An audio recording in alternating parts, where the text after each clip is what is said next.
Hey yo, what up fam? James Richland here, bringing you the realest scoop from the streets, or should I say, the digital streets. Folks, when you mess with the mouse, you often find yourself catching them horns. And right now, Mickey, Shrek, Elsa, Iron Man, the whole legendary squad, they done linked up like the Avengers to go after a new kind of digital pirate, a bit more slick than Captain Jack Sparrow.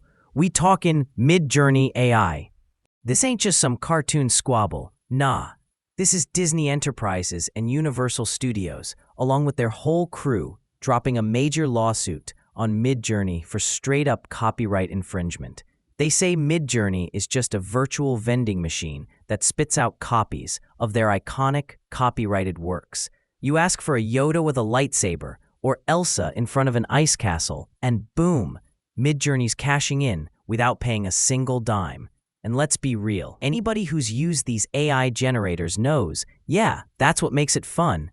But for Disney, that fun comes at a cost they ain't authorizing. So how MidJourney getting down? Well, the complaint alleges they ain't no passive tool. Nah, they're out here controlling what content trains their AI models.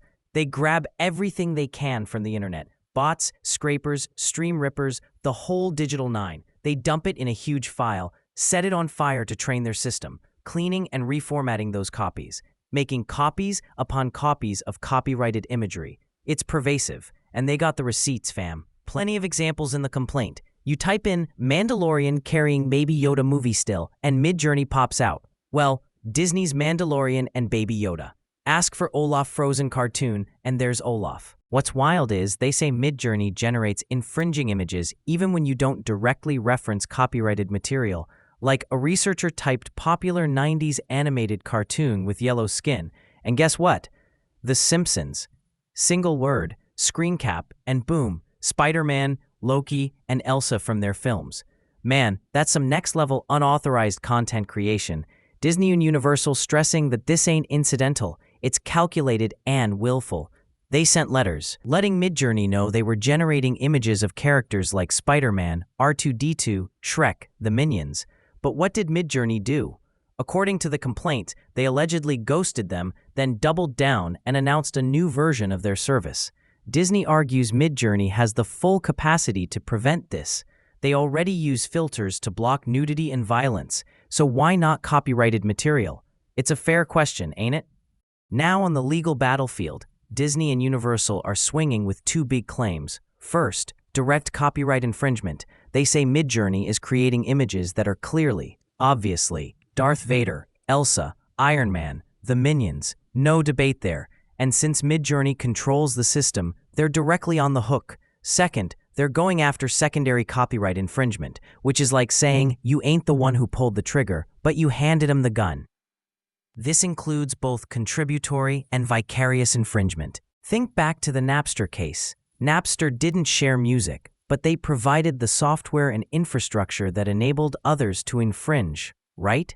Disney says MidJourney knew its platform was being used to create infringing content, yet they promoted it and refused to put up safeguards. They also profit big time from those subscriptions. Over $300 million last year, fam. 48. That's a direct financial interest in what's happening. Now, MidJourney's main defense. They're gonna hit them with the fair use card. They'll say their service is transformative, meaning it changes or adds something new to the original material, serving a different purpose. Kinda like saying, yeah, it looks like it, but it ain't it. But the Supreme Court just weighed in on a similar case, Andy Warhol versus Goldsmith, ruling that if a new commercial use of an image shares the same or a very similar purpose to the original, it's probably not fair use. And let's be real, if you're making an image of Elsa, you're tapping into the same fan base, same purpose, right? Plus, courts tend to protect highly creative works, like these iconic characters, more vigorously. They might also try to say they just process images into mathematical patterns, not storing the originals directly. But when the AI spits out images that are nearly indistinguishable from the source, that argument gets a little thin, you feel me? And then there's the money. Disney's strongest argument is likely market harm. They say MidJourney is enabling unlicensed use of their characters, directly competing with and devaluing their massive licensing business. Imagine trying to license a Star Wars character for merchandise, but folks can just get it free from AI. That cuts into the paper, big time. Look, folks, the law right now, it's like a car stuck in traffic while AI is on warp speed. This is uncharted territory. There's no single, settled legal standard for generative AI yet.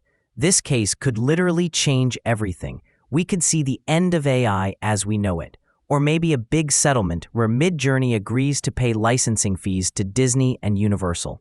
But here's the real talk. No matter how this plays out, this ain't just about Mickey Mouse and Iron Man. This is about setting the rules of the game for the digital Wild West, figuring out how we balance innovation with respecting the grind of creators. And while the path ahead might be a little foggy, I believe we're going to come out on the other side with some clarity, building a future where creativity, originality, and cutting-edge tech can all thrive together.